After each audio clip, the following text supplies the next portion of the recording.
जगण्यासाठी सुंदर विचार. जीवनात त्याग किंवा प्राप्त. तुम्हाला जीवनात ज्या गोष्टी प्राप्त करायच्या आहेत त्यासाठी काही गोष्टींचा त्याग करावा लागेल, नाहीतर तुम्हाला त्या गोष्टींचा त्याग करावा लागेल ज्या गोष्टी तुम्हाला जीवनात प्राप्त करायच्या होत्या. जीवनातले शत्रू किंवा मित्र. या जगात कोणतीही व्यक्ती आपला मित्र किंवा शत्रू बनून जन्माला येत नसतो.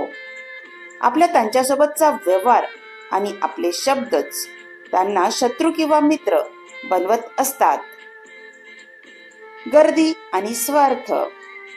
कोणाच्या एकटेपणाची कधीही मजाक घेऊ नका, कारण तुमच्या आजूबाजूला जी गर्दी दिसते ती पण त्यांच्या स्वार्थासाठीच असते.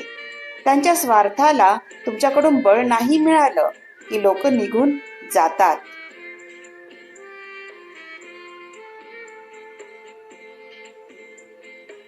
घरातून मिळालेले संस्कार. संस्कार म्हणजे आपल्या मनावर ताबा आणि दुसऱ्याच्या दुःखाची जाणीव. आपले डोळे आणि अश्रू. डोळ्यातून अश्रू तेव्हाच येतात जेव्हा आपले मन किती दुखावले हे शब्दांनी व्यक्त करता येत नाही. आयुष्यातले हुशार आणि मूर्ख लोक. बघा, हुशार व्यक्तींमधील मूर्ख असाल तर चालेल, कारण त्यातून तुम्ही हुशार होणार असतात. पण मूर्ख व्यक्तींमध्ये हुशार असणे हे देखील धोकादायक असते. मूर्ख हुशार बनतील किंवा नाही, पण तुम्ही नक्की मूर्ख बनाल. मूर्ख व्यक्तीपासून दूर राहणेच चांगले असते. लोक हरलेल्या व्यक्तीवर. एक गोष्ट नेहमीसाठी लक्षात असू द्या, लोक हरलेल्या व्यक्तीवर कधीच जळत नाही.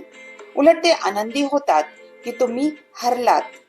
वरून मात्र तुम्हाला भासवतात की ते तुमच्या सोबत आहेत, तुमची त्यांना काळजी आहे.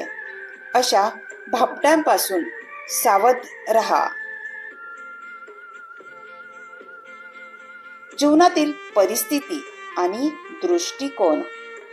जेव्हा फोटोग्राफर मागचा देखावा नाही बदलू शकत तेव्हा तो त्याच्या दिशा बदलत असतो. अगदी त्याच प्रकारे जेव्हा आपण आपल्या जीवनातील सत्य परिस्थिती बदलू शकत नाही तेव्हा आपण त्या परिस्थितीकडे पाहण्याचा दृष्टिकोन बदलला पाहिजे. नशीबवान आणि कष्ट.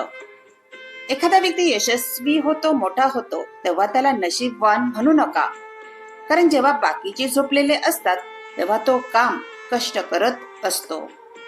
मूर्ख व्यक्ती आणि मच्छर. मूर्ख व्यक्तींशी वादविवाद म्हणजे स्वतःच्या गालावर बसलेला मच्छर मारण्यासारखे आहे.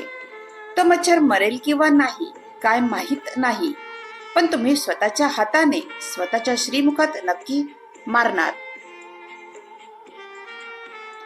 नशीब आणि दोष. तुम्हाला माहित आहे का, तुमच्या नशिबाला कधीच दोष देत बसू नका, कारण आपल्याला मनुष्याचा जन्म मिळाला हे नशीब नाही तर काय आहे. वेळ आणि किंमत. दिवसातून अधूनमधून स्वतःला एक प्रश्न नक्की विचारत चला की मी आता हे जे काही करत आहे ते मला माझ्या ध्येयाच्या दिशेने घेऊन जात आहे का. वेळेचा अपव्यय टाळा, वेळेचा सदुपयोग करायला शिका.